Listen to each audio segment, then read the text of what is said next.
I love watching plays here. I love watching the audiences here because Mint audiences are so inquisitive. You know, you're interested in these plays that have been forgotten. And for somebody like me who's a theatre scholar, the question as to why plays are forgotten, why do plays fall off the radar, is a really interesting one. And there are kind of obvious answers. Okay, a play maybe falls off the radar because it's not any good. You know? But here, you know, the motto is worthy but forgotten plays. So there's some other reason, there's something else going on that causes a play like the one we saw this afternoon, a really good play, to just not be produced for a long, long period of time. And what is that? Well, I want to try and put the original production of the play in some kind of context in a way that maybe suggests why it is a play like Women Without Men may well have, you know, fallen off the radar. Let's think a little bit about Irish theatre. I mean, Irish theatre punches way above its weight.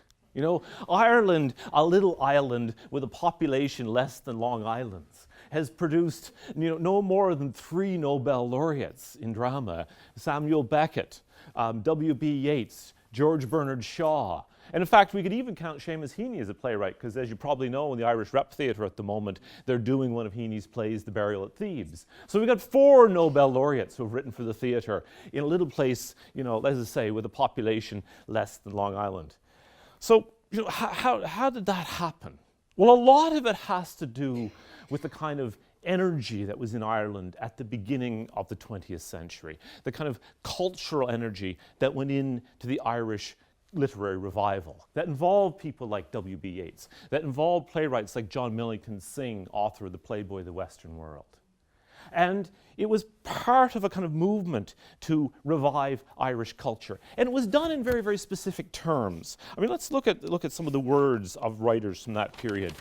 The founding words for the manifesto of what becomes the Abbey Theatre are these: "We propose to have performed in Dublin in the spring of every year certain Celtic and Irish plays, which, whatever be their degree of excellence, will be written with a high ambition, and so to build up a Celtic and Irish school of dramatic literature."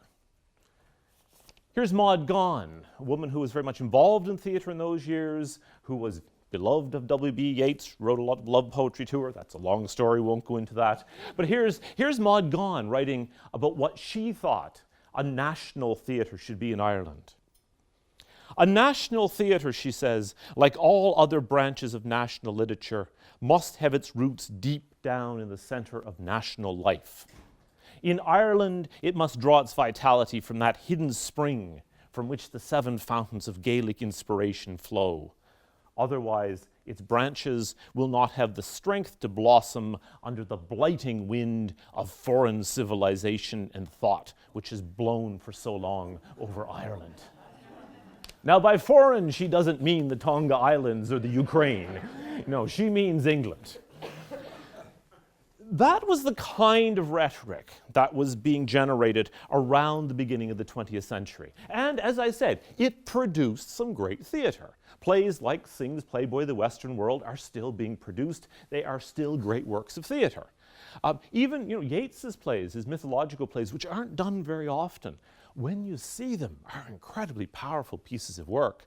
I saw a production of 2 of them in Cambridge just a month or so ago, and they just knocked my socks off. Incredible stuff.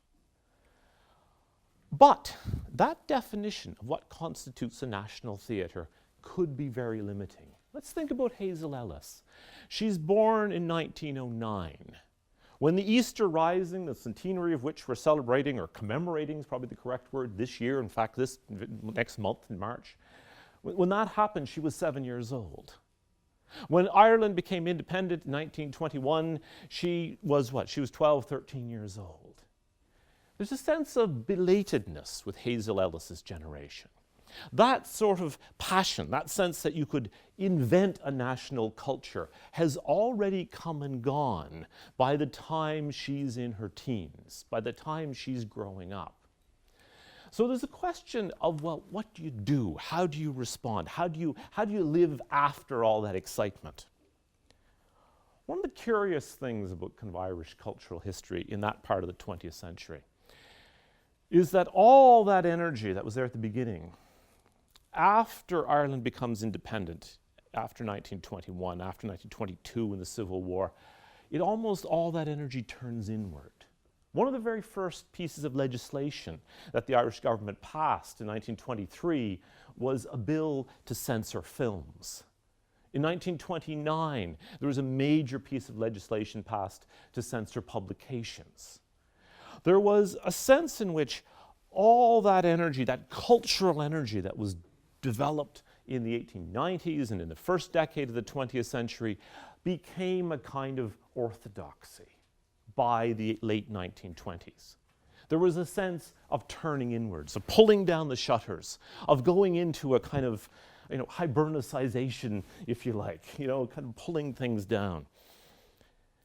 And the theatre that Hazel Ellis wrote for was a kind of protest against that. The Gate Theatre was founded originally in 1928 by a remarkable couple.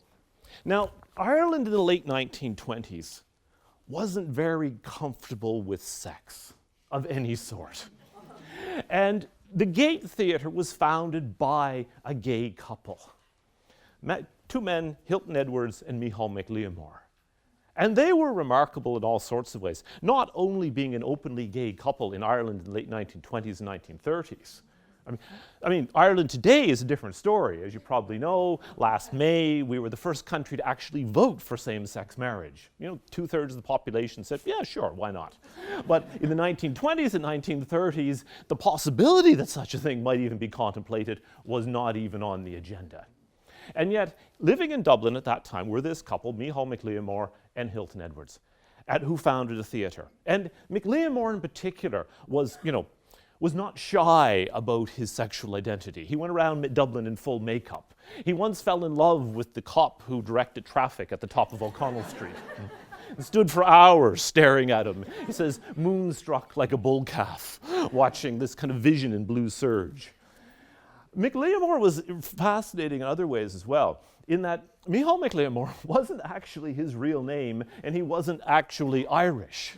Now, with a name like Micheál Mac Liammóir, and he spoke fluent Irish and he wrote in Irish, you would think he was Irish, but he was actually born in London, and his name was actually Alfred Wilmore. And he somehow or other, there's a bit of his biography that's kind of missing that he never fills in. He somehow or other ends up in Ireland, reinvents himself as a fluent Irish speaker, Micheál Mac Liammóir, and kind of lives his whole life with his invented autobiography. He tells everybody he was born in Cork. Except once when he was somewhere else in Ireland in County Monaghan, he claimed he was born in Monaghan. But I mean, he lived this sort of invented identity.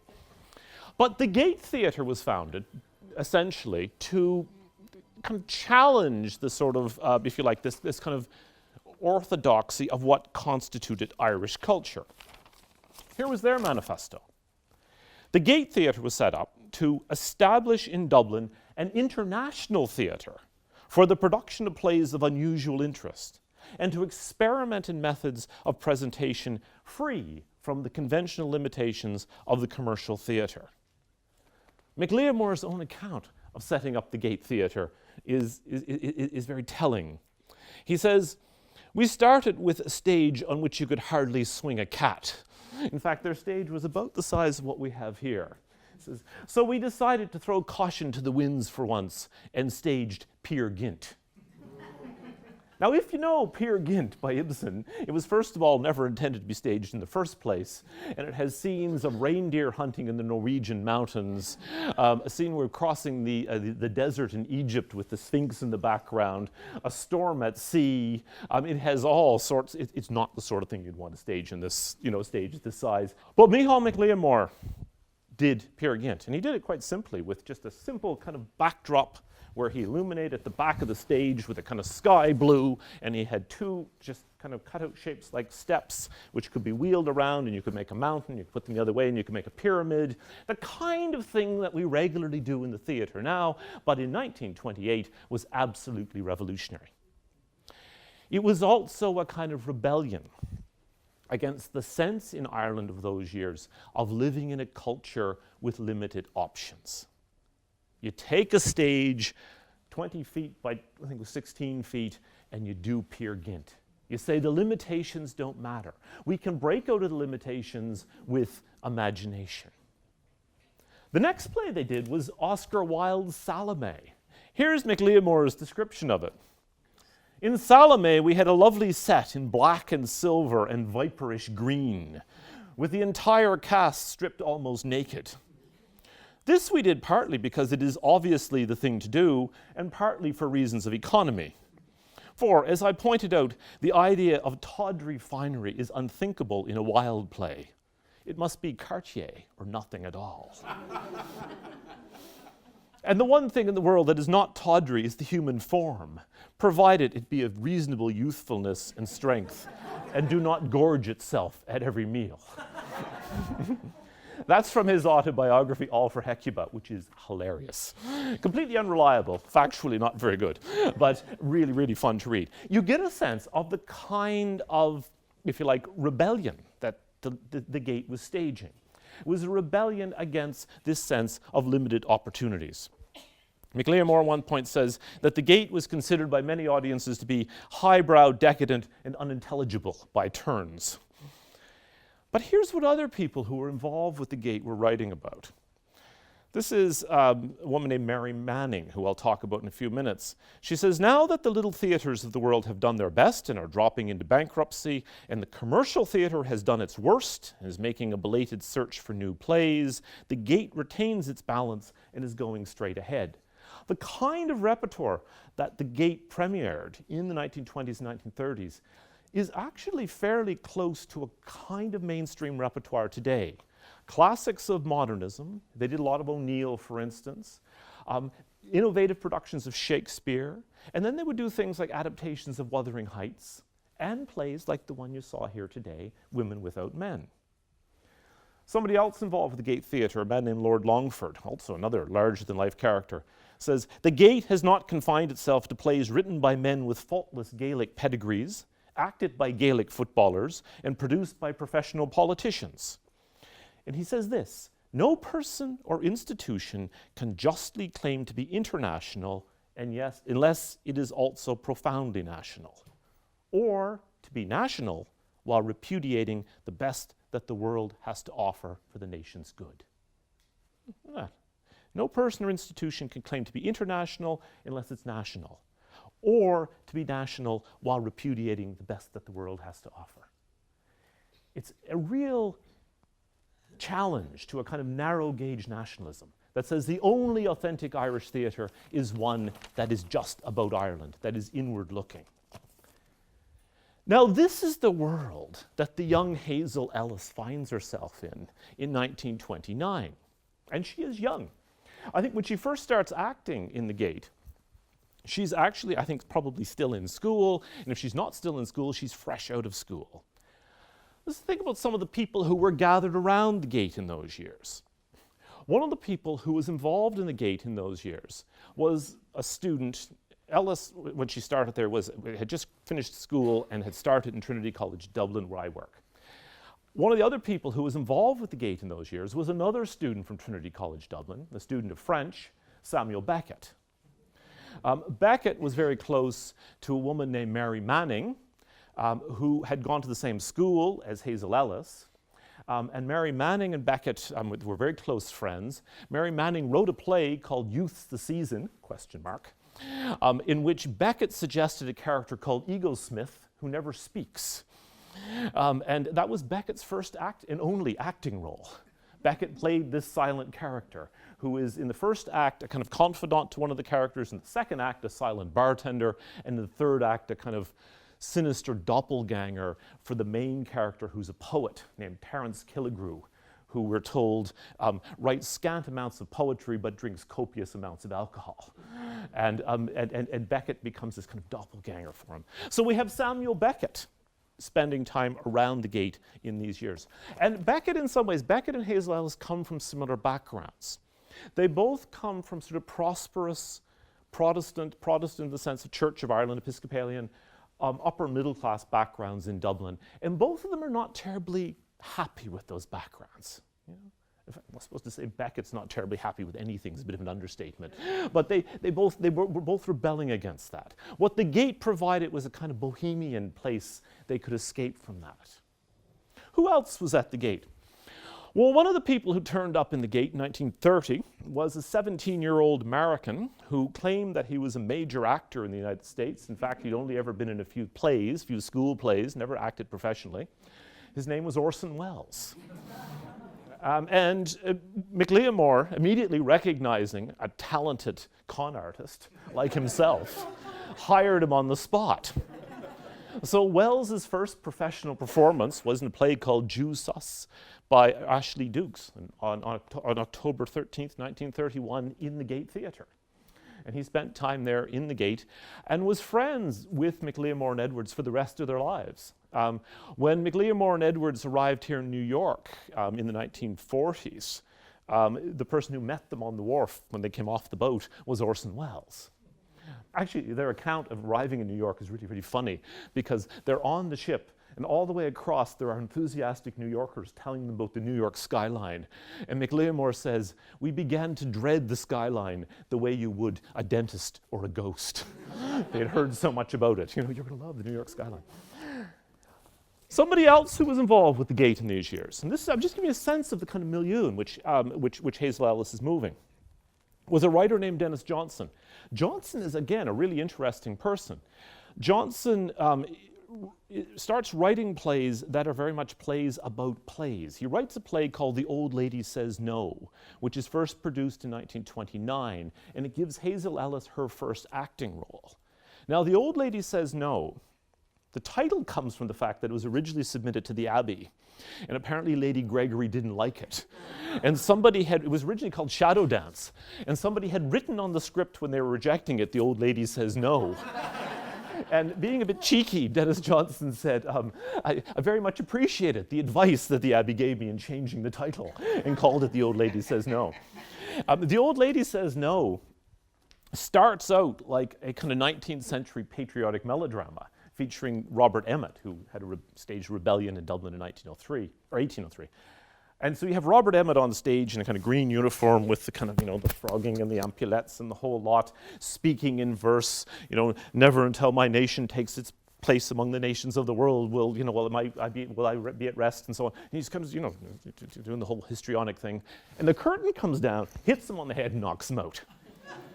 And there's kind of consternation, kind of mumbling among the other actors, house lights come up, somebody, tries to revive him.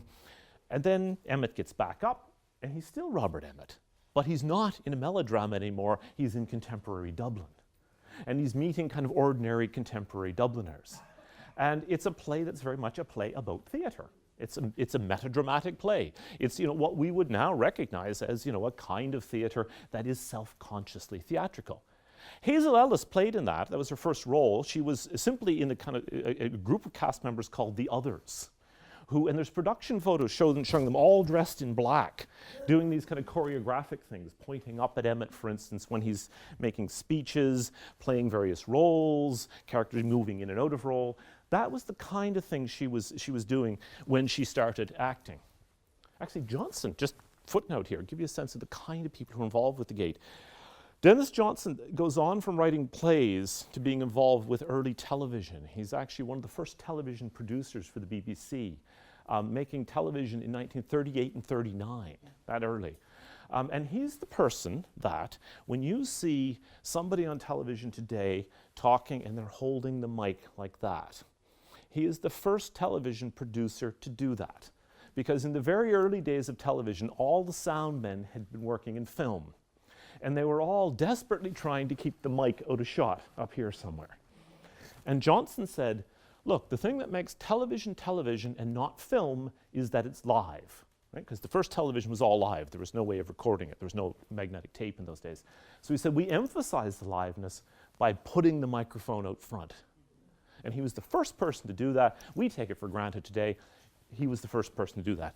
He was also one of the first journalists into the concentration camps after World War II. So a very interesting kind of person. So this is the kind of milieu that Hazel Ellis is moving in.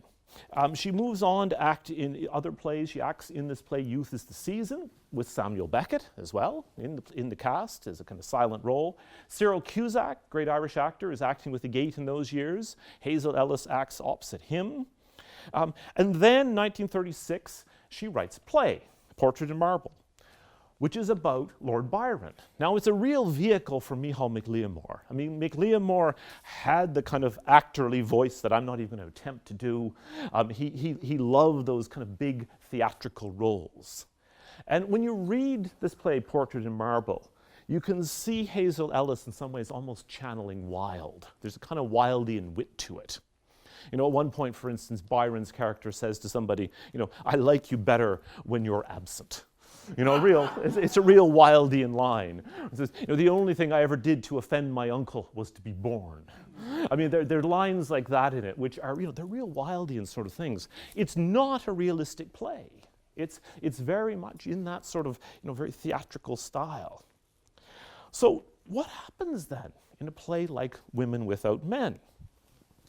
When we look at it, and we have a fabulous set. I mean, they've really done a stunning job with the set.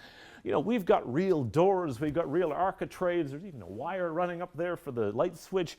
I mean, this is, you know, a very much a realist set. The theatre for which this was first produced, the Gate, was not primarily a realist theatre. They were doing things like the Peer Gynt I described to you. They were doing things like The Old Lady Says No. They were doing things like Portrait in Marble. It wasn't a realistic theatre. So what's going on? I think it's this. I think the Gate was, as I say, a kind of affront to that sense of limited opportunities in Ireland in the 1920s and 30s. It was an affront to an Ireland that felt that in order to exist, it had to implement censorship. It had to keep things out. It had to limit opportunities. I think this play, which is very much a play about claustrophobia, it's very much a play about people trapped in a small space. I think it might not have an overt politics, but if you were watching it in Dublin in 1938, I don't think anybody would have had to underline what was going on. It's a play about what happens when you don't have a lot of opportunities, when you don't have an outlet, when you don't have outlets for creativity, when you don't have outlets for expression, when you don't have a sense of a future, or if you do have a future, it's only in very narrow terms. I mean, the really poignant moments in this play, of, you know, moments like when, you know, Miss Connors, you know, is thinking of, you know, what is her future going to be like? Or that great line that, you know, that Miss Strong has over here, where she says, you know, to Jean, basically, look, you know, what happens to Miss Connors now? You know, either she leaves or she doesn't leave. I mean, it's, you know, it's a funny play, but it's desperately sad. And I think that is rooted in the circumstances of the time. That's felt in the Gate. And there's a moment, I'm just going to end with this. There's a moment in Mac Liammóir's autobiography when he talks about a party in the Gate in 1937.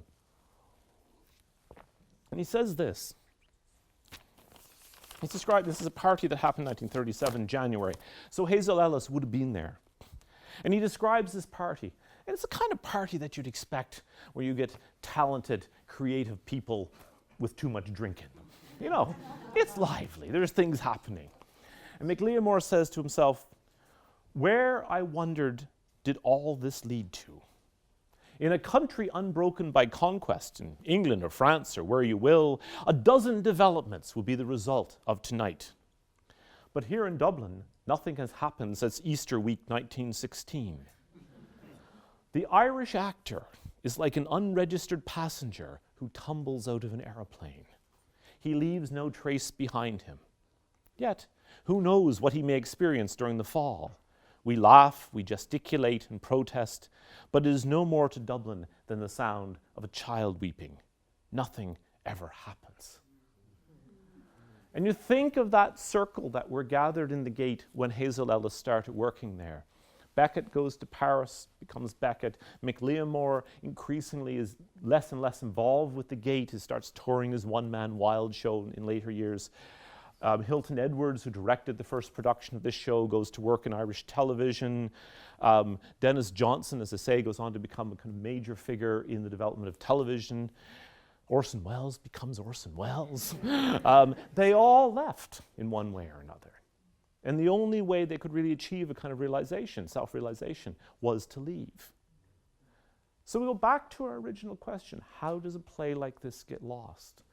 I think it's partly a product of circumstance. It's partly a product of the circumstances in which the play was staged. That milieu didn't, like the play itself, the milieu in which the play was staged didn't allow an outlet for it to go on. And that's why what Jonathan and the Mint have done here is just so special, that they've opened that door. They provided a way for that play to go on. And that's a really remarkable thing. And it's not just interesting to people like me, theatre scholars, but it's also a remarkable thing for theatre and for the play, in some ways, for the memory of Hazel Ellis.